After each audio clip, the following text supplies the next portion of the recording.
things with Basilicata. There are reasons why all the 20 Italian regions have, for the most part, evolved into some very strange shapes because of history and geography and so forth and so on. But that's definitely the case with Basilicata. And there's just a little tiny bit that goes over to the coast where there's the Tyrrhenian Sea. And by boat, that little bit of Basilicata that reaches the Tyrrhenian Sea, if you went by boat, you could be in just a hop, skip, and a jump in Positano. It's so funny because Italy is actually quite small as well.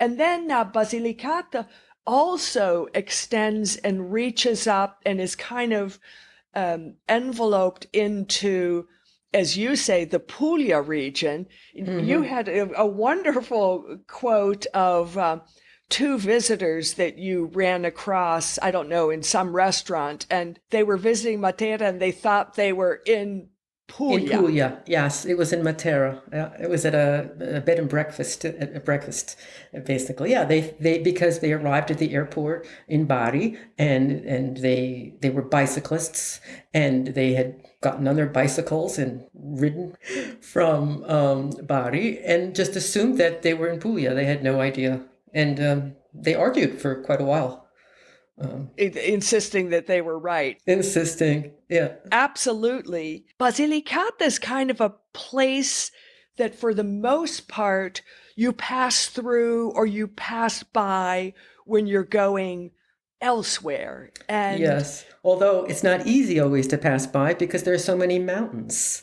And so it is a very mountainous region. Of course, you can take the modern highway, which gets you by pretty quickly, but it's amazing the second you get off on a back road, how it seems as though it's the most enormous region in Italy, winding up and around all of the mountains. Yeah, it's right, I think that's important to bear in mind if you are cycling or mhm. you're driving, because you might think, oh, I can get from here to there easily.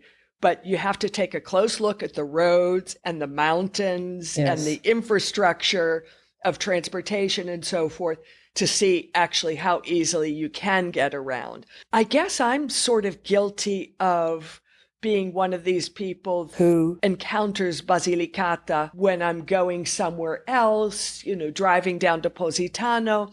I might see the sign for a town in Basilicata, but I'm usually going elsewhere. And now that Matera has become so important, there have been about 3 trips I've been down to Puglia, and I've driven over to Matera, which is spectacular, Hmm. to see it, but kind of ignoring the rest of the region. And Right. you've written this great book about the whole region. To start off with, let's talk about the name of the region and the Yes. history of that. Yes, because that adds to also the confusion, even for Italians themselves, as to what is the name of the region, where is it? And so historically, the area was known as Lucania. And this goes back to around 500 BC, because there were a people who were called the Lucani, and they lived in that area also they came from a little further north, but they lived in central Basilicata and in the area surrounding it in Campania, Puglia, and Calabria. And that area was referred to as the Great Lucania, which went on for many, many, many years. And then around the 11th century, the name Basilicata came about. And of course, with all of these names that are so old, there are many theories, but one that a lot of people consider to be strong is that it came from the word basilica. And when there was the time when they were building a great basilica in the town of Acerenza, which is really a beautiful, magnificent church to see. And in case from around that time, all the way up to modern times, it was Basilicata, except along came Mussolini, who wanted to hearken back to olden days, the time of Romans, and he then changed it back to Lucania. So there are older people who had school books, it was written down on the map, Lucania. And to make matters even more confusing is that the people are called Lucani or Lucanians in English. So to have the name of a region and then the name of the people being different is confusing. It is confusing. And I saw that there's an Italian game show that I watch every evening. It's basically a word and facts show. Mm-hmm. And that was one of the things. What do you call someone who comes from Basilicata? And when they gave the answer, well, then they moved on to other things. Mm-hmm. And I was confused by that. And it's been thoroughly clarified by you and your wonderful book. Did any Italians get that wrong on the game show, or? I can't remember, but Yeah. I would not be surprised. And the No. fact that it was even a question Yes. means that a lot of people will be confused. Yes. Yeah. The region, it is a very odd shape. And of course, it is this historical kind of a reason, really, why bits and bobs of the geographical area have come to form that region. It's made up of two provinces. Potenza is the capital. Yes. Tell us a little bit about Potenza. I've actually never been there. I have a brother-in-law from the area, and he actually never goes back there, surprisingly, because it's such a gorgeous area. But tell us about the Potenza province. Yes. So there, as you say, there are two provinces. One is the province of Potenza and then the province of Matera. And the provinces take the name, of course, of their capital city. They're roughly the same size in the 60-something thousand people. So the province of Potenza is larger than that of Matera. It's in the western part of the region, and Potenza itself is an interesting city to visit. Very few people do. It's not a what you would call a tourist city by any means, but it's built up on a hill, like the word sounds, Potenza, power in Italian, and it's actually the highest in altitude regional capital in Italy. So that's sort of just an interesting little fact.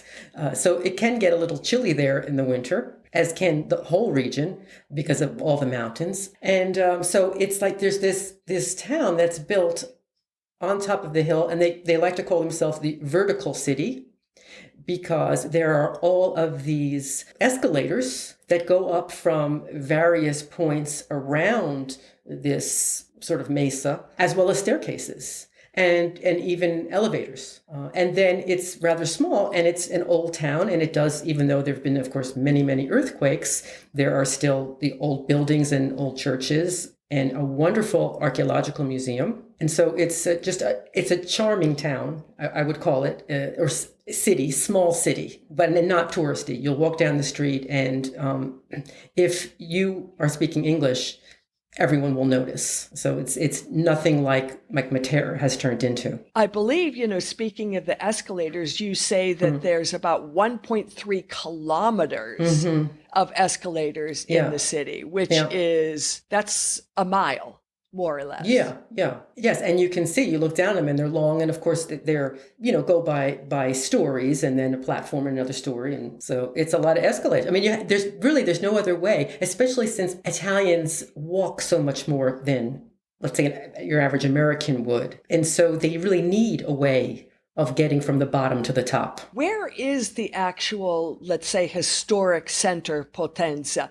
Is it sort of spread out on these different levels, or is there one level at which that's the main? One spot. It's just one spot. And so you can see it. It's a sort of a elongated hill. And is it up at the top, or? Yeah. It's not simple to get to the old town. Well, if you take all the escalators and or the elevator, actually, it's very simple from the area right below it to get there. You could drive, but what would you do with your car when you got there? So, for a tourist, of course, you never would drive. Let's talk about the other province, Matera. Mm-hmm. which is what the town of Matera, or let's say the town